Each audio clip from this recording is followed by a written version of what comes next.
Chapter 9, Part 2. Exciting stuff. The fight was on.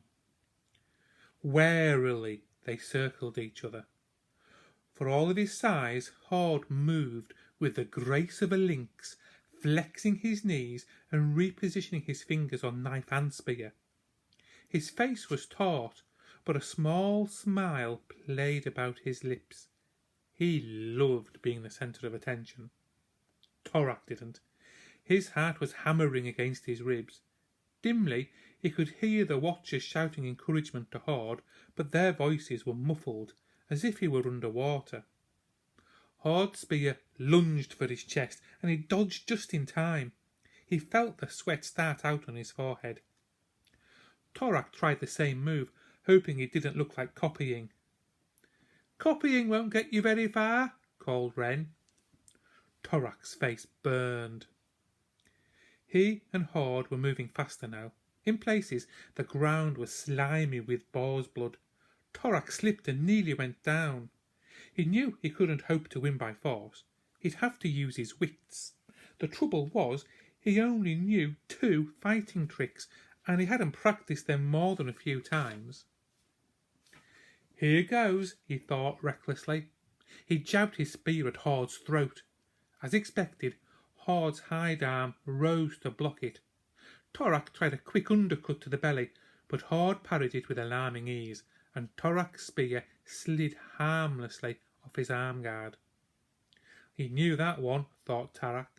With every move, it was becoming obvious that Horde was a seasoned fighter. "Come on, Horde," yelled a man.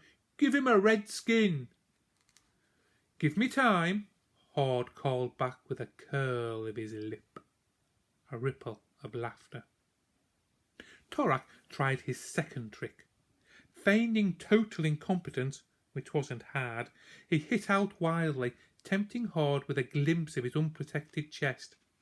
Horde took the bait, but as his spear came in to strike, Torak's guard arm swung across to meet it. Horde's spear point sank into the thick hide guard, nearly knocking Torak off his feet, but Torak managed to keep to his plan by twisting his guard arm sharply upwards. Horde's spear shaft snapped in two. The watchers groaned. Horde staggered back without a spear. Torak was astonished. He hadn't expected it to work. Horde recovered swiftly. Lunging forwards, he jabbed his knife into Torak's spear hand. Torak cried out as the flint bit between finger and thumb. He lost his footing and dropped his spear. Horde lunged again. Torak only just managed to roll away in time and scramble to his feet. Now they were both spearless, both down to knives. To gain some breathing space, Torak dodged behind the fire. His chest was heaving and his wounded hand throbbed. Sweat was pouring down his sides. He bitterly regretted not copying Horde and taking off his jerkin. "Hurry up, Horde!" yelled a woman. "Finish him off!" "Come on, Horde!" shouted a man. "Is this what they taught you in the deep forest?" By now, though, not all the shouts were for Horde. There was a smattering of encouragement for Torak, although he guessed it was less genuine support than pleased surprise that it was lasting longer than expected. He knew it wouldn't be much longer. He was tiring rapidly and he'd run out of tricks. Horde was taking control. "Sorry, Wolf," he told the cub silently. "I don't think we're going to get out of this." From the corner of his eye, he glimpsed Wolf high in the tree. He was wriggling and yowling in a haze of steamy breath. "What's happening?" he was asking. "Why won't you come and free me?" Torak leapt aside to avoid a knife slash across his throat. "Concentrate," he told himself grimly. "Forget about Wolf." And yet, something was nagging him, something about Wolf. What was it? He glanced at Wolf yowling in the tree, his breath steaming. "You can't use fire," Finkedding had said. Suddenly, Torak's mind flooded clear and he knew what to do.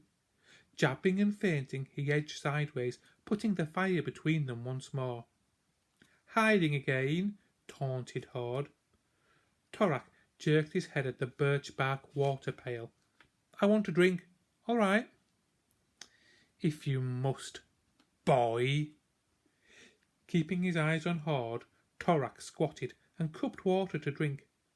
He did it slowly to make Horde think he was up to something with the water pail, and to distract attention from the cooking skin bubbling by the fire. It worked. Horde stepped closer to the fire, looming over it to intimidate Torak. "You want a drink too?" said Torak, still squatting. Horde snorted his contempt.